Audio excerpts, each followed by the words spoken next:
so I'm Isaac, and I'll be talking about prototype pollution, which is a vulnerability that could potentially affect a lot of different hosts, and we're going to get into that. Let's see, I just click. Yeah, I just click. Okay, cool. So a little bit about me. I'm from northern Minnesota. I like to go to the gym. I love hacking and talking about hacking and learning new things, and proving that I'm human. At BHAS, I'm a web app network tester. So I think it's kind of funny that we're talking about things we're excited about, because I just added this slide and I was like, well, it should be good to talk about like why I'm excited about prototype pollution. I think that there's a lot of potential for this vulnerability. You know, as we see like the older vulnerabilities sort of get patched and you know, we create sort of new development patterns that kind of make these older vulnerabilities less common, like buffer overflows. Right, we're always going to open new doors for new vulnerabilities, and I think that prototype pollution could be that next big vulnerability. There's a few reasons. It's especially a threat to any kind of an application that's written in an object-oriented programming language. The actual threat, we aren't still sure how much danger there is with prototype pollution, but it does look like we could get remote code execution on machines that are vulnerable to this. And probably what I'm most excited about is Portswigger, the vendor for Burp Suite. They have been doing some awesome research on prototype pollution in the last year. I actually wrote an article about prototype pollution, getting primed with it. And at the same time that I was writing that, I saw that Portswigger had released a bunch of research, and I was like, oh, this is awesome. And not only that, if you guys don't know, they have a web security academy, which is totally free. It has learning materials and labs, and they have, I just checked today, it's 10 different labs on prototype pollution. So if you're interested in some hands-on activity, you should totally check that out. I love the Web Security Academy.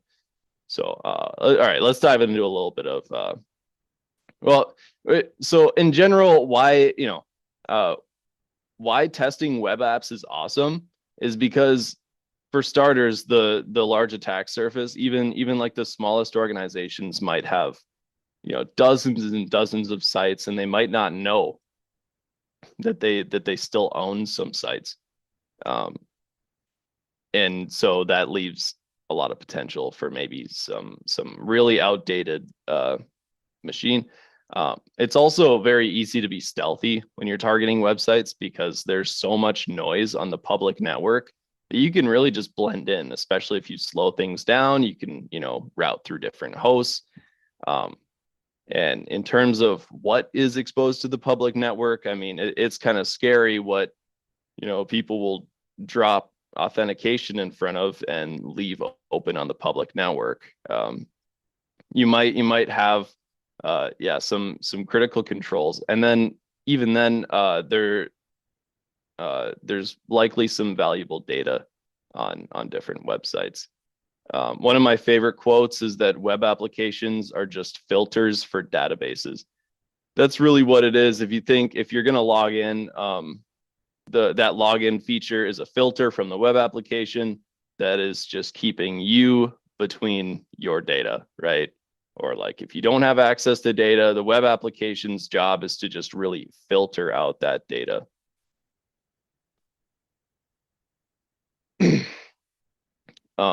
We're mostly going to be considering modern web applications, just because they're the most applicable in this scenario.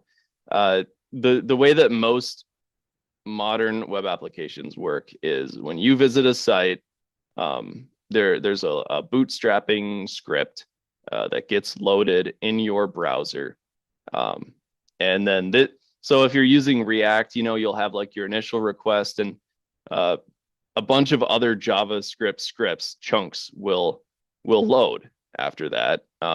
which will build your interface. And then from that point, any data that's needed, like your username, in the top right corner, is going to be pulled from the API.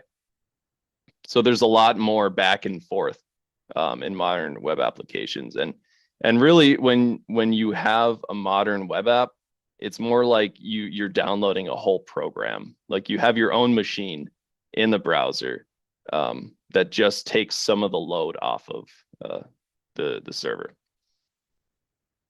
So what is a prototype?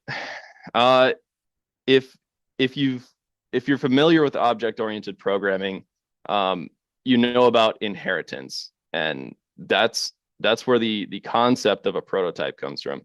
In JavaScript, the prototype is really just a mechanism for inheritance. So say you were to create a class and then you were to create a subclass. That subclass inherits all the properties, right? But as you'll have in like other languages, there's sort of a root object, or a parent object that every object inherits from, right? So this global prototype, you can write to it different ways, but typically you call object.prototype.new property. So in this code snippet, I'm adding a new property to the global prototype, and then I'm defining a variable, a constant a, that's just set to 1. But since I wrote to the global prototype, this new object, because everything's an object in JavaScript, this new object has the new property. The term prototype pollution. So developers use this just to store data for convenience. And you ended up with a bunch of garbage in every single new object that was created. You can think of like if you've ever programmed in C, if you import a bunch of libraries, they all occupy the same namespace. And if it can cause problems during linking, and it's a whole mess. And it's a big reason why language developers have created new technologies like namespaces, or just different options to narrow down the scope, because things get messy if you add too much data everywhere. So one of the common problems when an API receives data is it has to add that object from JSON into a normal object. And this is effectively deserialization, which is taking text data and then converting it to like a programming object, right? So say I picked this example. It's not I picked this example because it has a lot of structure to it. So if you can imagine the browser sending this chunk of data to an API, and say you on the side of the API, you want to create this school object. Well, you have to parse this data, and if you look at it, you start out, you just have a normal property, but then you have an object and another object, but then you have an array of objects that contain properties and other objects and other arrays. So the structure of JSON data can get pretty complex. And I just wrote a little snippet here showing one of the ways you can merge this JSON data that the browser would send to the API. And you can see this would get complicated pretty quickly if you're an API developer, and say you want to adjust this so that you can maybe you want to change like one of the properties that is received. It's going to be a mess. So one solution is to use recursion, right? So and this I really like this because it's so simple. You're just looping through. If you have a property, then you write it to the object. If you have another object, then you just recurse. And then, if you have a property, then you write it. This is actually super dangerous, because as we said, you can just write directly to the global prototype. So this snippet right here, if you sent this from a browser, this is effectively writing, and I'm going to go back here.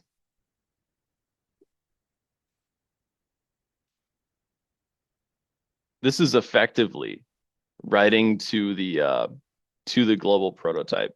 So there are different levels of prototypes. Say we're at this object here. If you write to its prototype, you can go back a level and then back a level. But if you go back far enough, you can always, in JavaScript, you can always write to this global prototype.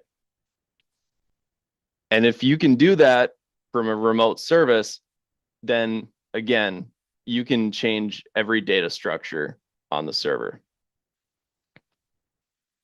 So in this case, I just threw in is admin true, because maybe you have a property that you use in your programming where if this flag is set, then they get admin privileges. It's just a quick example. So this is where you have to get a little bit creative, because we don't know what's on the API, right?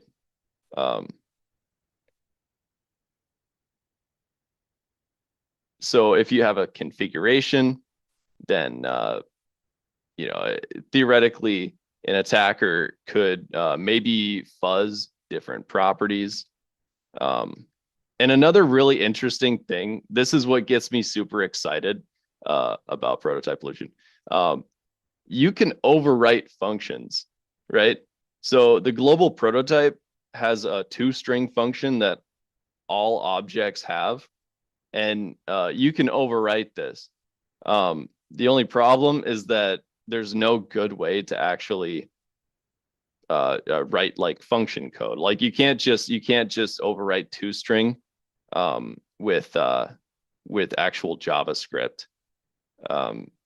If you think about the data stored in a function,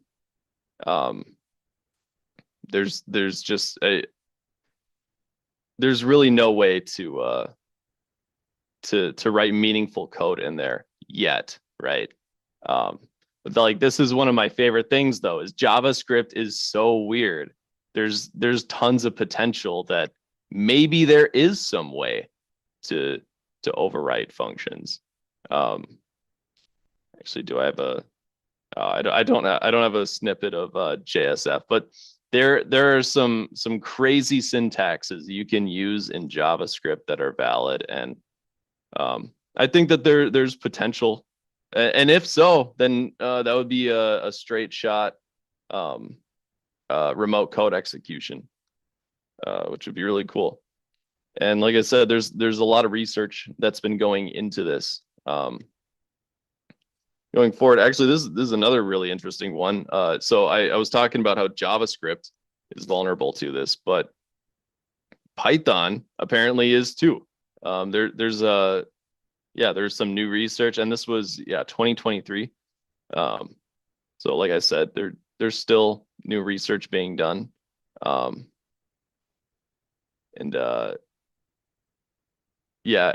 this could potentially be an issue for any object-oriented language, right? So, but we're just gonna focus on JavaScript because it's a lot simpler. So I was talking about the APIs, but prototype pollution is also an issue in the browser. In current time, so as more websites use web frameworks like React, it's actually getting less and less common to find. Here, I'm gonna kick my cat off 1 second. It's getting less and less common to to find like traditional cross-site scripting. And that's because these modern web frameworks automatically HTML encode variables. So I threw together this is just like reactplayground.com or something. But what see this data in this user variable, it's just dropped straight in curly braces inside of this h1 div. And if this wasn't encoded, then when it gets rendered, this script tag would just be dropped in. But these curly braces automatically HTML encode any data. And especially if this data is being retrieved from an API or some kind of an input, it's going to be encoded every time. But you can also have prototype pollution in the browser. And this results in cross-site scripting most of the time. There's two different components. There's a source and a sink, and I'll get into that in a minute. But I also just want to go over cross-site scripting a little bit, because I think sometimes people don't really appreciate it for what it is. Cross-site scripting is wild. So at a very basic level, you're running code inside of someone else's browser, and how you inject that code is another story. But if you can run JavaScript inside of somebody's browser, you can call API methods, right? So you can perform user actions. You can deface the website, so you can do all kinds of wild social engineering attacks that you might see with scammers. One of my favorites is you can add login fields, because that's an eye catcher, and I'll show you an example of that. And then also a lot of times you can just steal the session token altogether, exfiltrate it, send it to your own server, and then if you just drop in their session token in your browser, then you can be them. And when we're talking about cross-site scripting, I also want to address, so probably one of the more classic examples is where you have maybe a URL parameter that you throw a payload into, and the idea is you would email that to somebody and they would click it. I think a lot of people say that and they're like, well, that's kind of lame. I mean, I have to social engineer them into clicking on this link before I can run my payload. There are some really crazy delivery methods. My favorite two, server-side cache poisoning. The way that caches work is they basically have a timer, and once that timer's up, they'll whichever is the newest request will get cached, potentially for everybody. So this gets a little bit in depth, but the basic idea is you can poison this response that everyone else receives, that gets cached for a period of time. And so if you can drop a payload inside of that cached response, then you can distribute a cross-site scripting payload to like thousands of people without interaction or their knowledge, right? And a similar scenario would be request smuggling, which is it's not really the same idea, but you're basically injecting response. Well, you're rejecting injecting requests into the request queue, and then when they get sent out, basically people get the wrong response, and you poison the response. So yeah, don't forget, you can use these techniques to widely distribute payloads. So these are we still do have to watch out for cross-site scripting, and this is just like my favorite payload, because so if you load this in somebody's browser, if you look at it, all it is it's two fields. I think I'm missing part of the form tag, but then you just have this on change function.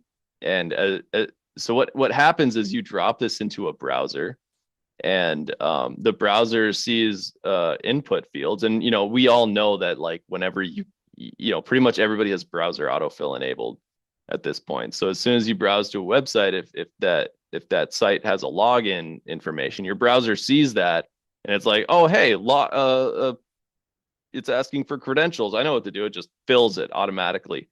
Well, this on change handler, it'll recognize that and automatically send the credentials to a remote server. So I love this one because you're not stealing a session token or doing some kind of action on their behalf.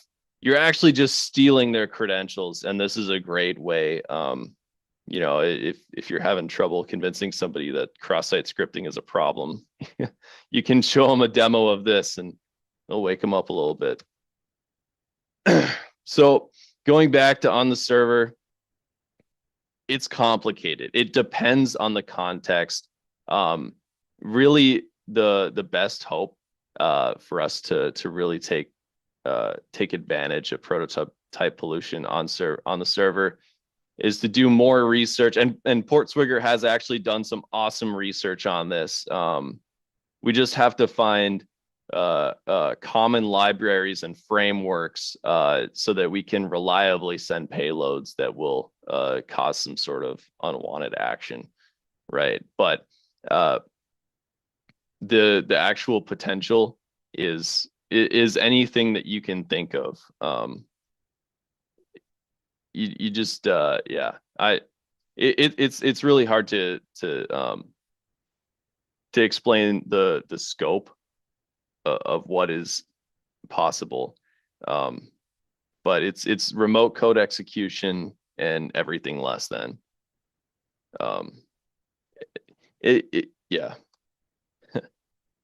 So what's really awesome though is detecting prototype pollution in the browser is actually super trivial because of the DOM invader feature in Burp Suite's browser. So I'm just gonna switch over to that real quick. I have my virtual machine pulled up.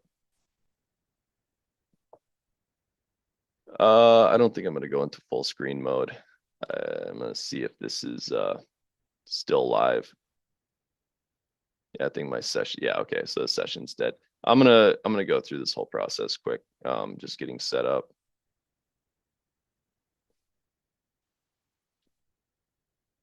So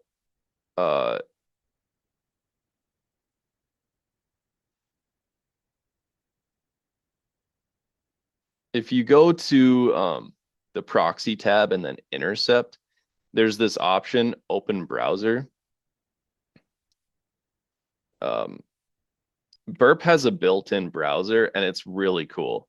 It's a Chromium browser and it has a special extension. And this extension, well, it's really cool because it lets you analyze the JavaScript in a more meaningful way, right? Because when something's actually running, you can dig into it further. So, wow, that was weird. That was on my clipboard. So I'm just gonna reload here. There's a few different ways to get to this. So this is like the request. Shoot. This font is throwing me off. Yeah, so if you right click on a request, you go request in browser, and you can replay a request in the browser, but it's a little bit featureful. It's pretty nice. But so if you want to inspect a site, then you load it in the browser, make sure it's in your scope, and then yeah, right click, request in browser, in current session, copy this. And then you can just go ahead and open the browser, which again, you can access the browser by going to proxy, intercept, and open browser. And yeah, this is the Burp Suite browser, which again is Chromium. And repeat request, and cool. So we have all that opened up in here. I might have enabled this already. I don't think I did. I posted an article on how to do this. So you got to enable DOM invader. You go to onto attack types, and boom, prototype pollution is on. I believe if you, so then you got to reload, and then you go to inspect. There should be a, yeah, there we go. So you got Clay. It's way over on the right, but you click on DOM Invader, and if you guys are familiar, inspect developer tools and the inspect option, really just lets you view anything client side that you would be interested in, but this extension adds on this extra option. And I mean, I don't really want to solve the lab in this. So this is a lab from the Web Security Academy. I picked it because it's already set up and it's free and you guys can all access it. And it's, it's not going to put whatever infrastructure you hosted on at risk because it's not on your infrastructure. I just want to go through just a quick demo. So yeah, I'm gonna make sure I get this right. Okay. So we can see we have found some sources. These are, you can see where the prototype is being written to. That's being marked as dangerous for a good reason. I'm just gonna make sure I do this right. So then once you enable it and reload, you're going to want to scan for gadgets. So in the same way that, once you pollute the prototype, you have to find subsequent code to exploit, right? But what's awesome is that, developers are not going to harden like every potential object in the thread, if that makes sense, right? Like if you're sending your username to a server, then they're probably going to do all kinds of input validation on it. But if you have some property that no user should ever be able to modify in a normal way, then it probably won't be hardened. So I think, yeah, we just scan for gadgets. And then we reload. And then this is I really like this part. I love loading bars. I don't know why. But it has this loading bar thing at the top here. And yeah, it has this exploit option, which, yeah.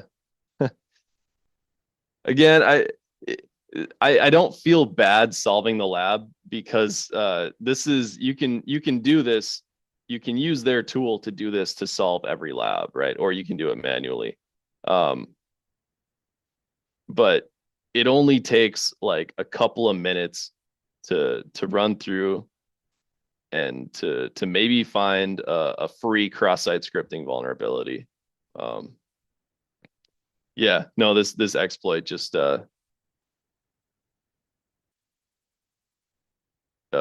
yeah. Little cross-site scripting pop up. Yeah, it just added a URL. Actually, it adds a whole bunch of stuff. We can look at this a little bit. Yeah, you can see it's just spamming. This is another syntax that works too. Is constructor prototype instead of __ proto. So yeah, that's about it. I do just want to go back real quick and talk about the solution to this. So if you want to protect your application, I love recursion. The only reason this is dangerous is you need to filter out the proto keyword. You want to filter out constructor and prototype, and hopefully those aren't used in your application. But yeah, input validation, keep people from using prototype constructor. And that's about it. I think I can hand it back to Jason at this point. Hello. Hey, well done, Hello. Isaac. Hey, thanks. How you feeling? First webcast? Pretty good. Wasn't so scary. Yeah. You did great. Yeah. Let's go ahead and start. As people coming up with any questions, if there's anything that Isaac did not cover that you would like to know the answer to, feel free to ask that question in Zoom or Discord now, and we'll take a look at those. Real quick question. What was the plugin for Burp? So it's called DOM Invader, and it's built in to the Burp browser. Okay. Spell it. Yes. Let's see. Chat. Should I drop it in chat or? Yeah, put it in chat. Okay. Yeah. DOM Invader.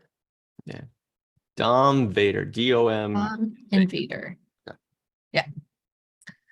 Root Beer has a bunch of questions. I don't know if you saw those. Do static scan tools catch design issues such as these?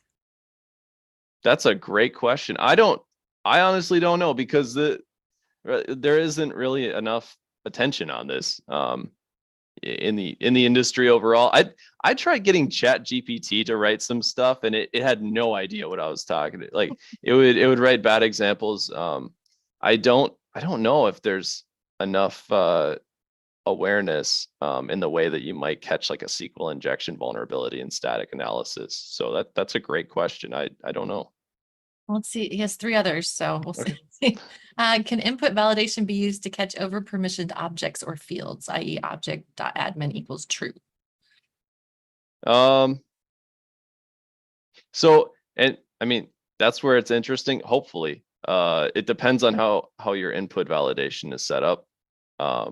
You might be able to bypass it potentially if, well, hopefully. Yeah. Hopefully. Nice. Real quick announcement. If you know about Hackett, so if you're inside Discord and you actually say the word Hackett, so that way we can know that you were here today, we'll make sure that we give you credit for attending today's webcast. If you don't know what we're talking about, if you attend 10 Black Hills Information Security webcast and engage in Discord, those 2 things have to go together. If you just attend but don't engage, or if you engage but don't attend, like those things have to go together. We will then give you credit. It's a manual process. It is manual. We have 2 interns plus Deb and myself going through and just doing all that. And so once you reach 10 webcasts, you get a new role called Hackett. That gets you access to a new channel inside Discord, and it gets you a reward. And so once you hit 10 rewards, and then 20 webcasts, and 30 and 40 and 50, each one of those has its own reward to it. And the reason why we're doing it is because 1, we'd like you to come back and engage, right? Like it's not just about saying hack it, it's about answering questions and being a part of this community. But some of you, just not you, but some of you may just lurk. And so this is an opportunity for you to break the ice of like posting your first thing. And then from there, you can actually go on to ask questions. You can answer questions, because Discord keeps going, even though we're only here an hour or 2 hours a week. And so you keep engaging with the community. They are here to help answer your questions. They're here to help support you. They're here to help you not feel alone in security. And if you're job hunting, and you're in Discord and you haven't gotten the job hunter role yet, say the word hunter inside the Discord server, and we'll give you the job hunter role, which will unlock a channel where you can actually see jobs that are being posted. If you are currently posting jobs, or you have job openings and you would like to hire from the Black Hills community, and I know that might sound weird that we are a company, but you're actually using this community to help hire for yourself, you can just send me a message, or you can type the word poster, P-O-S-T-E-R, and we'll give you the job poster so that you can post jobs inside the Discord server. All right, now what just happened is I completely wiped out the chat, right? Like there's a ton of engagement in there. Isaac, I have a question for you. All right. So Isaac, it's a question I like to ask all of our pen testers, and you've never heard this question before, and I apologize in advance for how deep this question is and how it might cause you to like really think about everything in your life. Okay, are you ready? Or not. I don't know if no, go for it. Okay. When you're on a penetration test, if you're not getting access and you're not finding things, do you question your own skills and abilities, or do you believe the blue team has secured it in a way that is just fantastic? Both. Yeah. Yeah. Mm. I like OffSec's try harder. Like that's what I tell myself is I need to try harder. And then there's a point where you have to accept, okay, well, if it's this difficult to get in, they must be doing something right. Okay. Mm. Yeah, I because like you preface that as like this huge, like life altering question. And then they're like, yeah, both. It's not even that difficult to answer. That's a great question. Yeah. Because every once in a while, someone will hire Black Hills to do a penetration test, and they're like, "Give it to us, just give it to us." And then at the end of it, like, yeah, we didn't find that We much. couldn't They're give like, it to you. well, did you try? And you're like, yeah, we did. Like, we tried all kinds of ways. Like, here's a report of all the ways we did not Right. get. Yeah. And then we like, reward them. Yeah. When we can't get in. So. Yeah. All right. I have another question for you while we're waiting for questions. And Deb, look for questions from the audience. They're way up there, buddy, because you said hack it. So I'll go find him. So Isaac, you're a penetration tester. How'd you get started? I mean, like way back. Yeah. Man, so I started out whenever Kali Linux was released, and I remember it distinctly because Backtrack was being phased out, and all the tutorial. I was just a kid, right? And all the tutorials for Backtrack, all the tutorials were for Backtrack, but like you could only really get Kali Linux, and I was like, wait, but this doesn't work because I'm on Kali Linux. I need Backtrack. So it was way back when I don't know how old I was. But it's always funny to think back. And it was kind of like an interest. I really liked electrical engineering. I really liked engineering, especially electrical engineering. And the more I got into electrical engineering, I realized that the coolest circuits are computers. So I started just learning all the programming that I could and all the. I went to college for computer engineering, which is basically hardware design, right? And that was really interesting to me. But also, I was just super interested in cybersecurity. Me and some friends at the college started a cybersecurity club. It grew to become huge, and it's still going strong to this day. People are still participating. But yeah, that was really that was like it was just so fun that yeah, it was something I was passionate about, and that's kind of where it started. Nice. And I am a fan that you didn't blur the back of your screen. And so the audience has finally caught on to you have a giant hole on the floor. Why is there a hole in Isaac's floors? That used to be, so I had to cut that out so that you don't have to like duck down to like 3 feet tall to get up the stairs. No, I flipped the stairs. This is an old house. I think I talked about it in pre-show banter. All these fine humans didn't get to hear it though. So yeah, there's temporarily a hole in my floor. There are stairs right there. Those are stairs. You can't even see it because they come up to. Well, you can you can't even see it behind the couch. You can see it. But yeah, no. No kids, no dogs are gonna fall down there, right? No, my dog was terrified to come upstairs for the longest time. She's finally getting used to it. You can see that plastic wrap that I have. That's so I could just cover the hole when I'm working downstairs, so dust doesn't get up here, and I don't have to like clean 6 times a week. Nice. So if anyone else has any questions for Isaac, feel free to ask them inside the Zoom chat or in Discord. If you are, wrapping up here, we have a second webcast today. It's Microsoft Teams abuse. This is like built off Graph Runner. If you don't know what Graph Runner is, it's something that Bo released last year that just rips right through O365.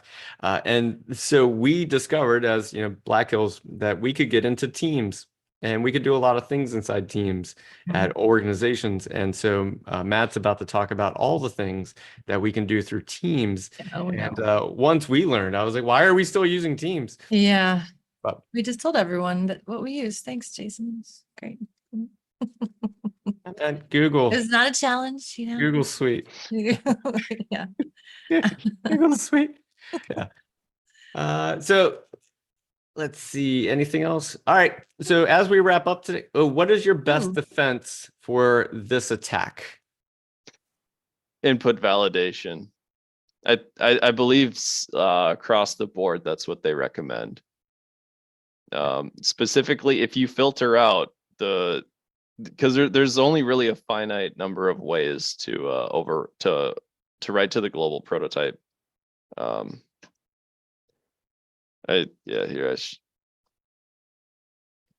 just gonna write in chat the 3 things that you should filter out. You don't ever want a key set to these names. These are like swear words for computers. Yeah, the asset says, don't worry, Deb. We've heard the team's ping and pre-show before. So it's, yeah, it wasn't you, Jason. Or maybe it was you with the ping Probably before. Teams. Mm-hmm. Yeah. All right. Do you want to talk about the Kickstarter? Yeah. So as we wrap up today, actually, I'm going to have Isaac do a wrap up, and then Yes. we're going to do a wrap up. So Isaac, if you could sum up everything that happened today, like if you could sum up all your talk, everything that you would want people to know, and one final thought, what would it be? So, sorry.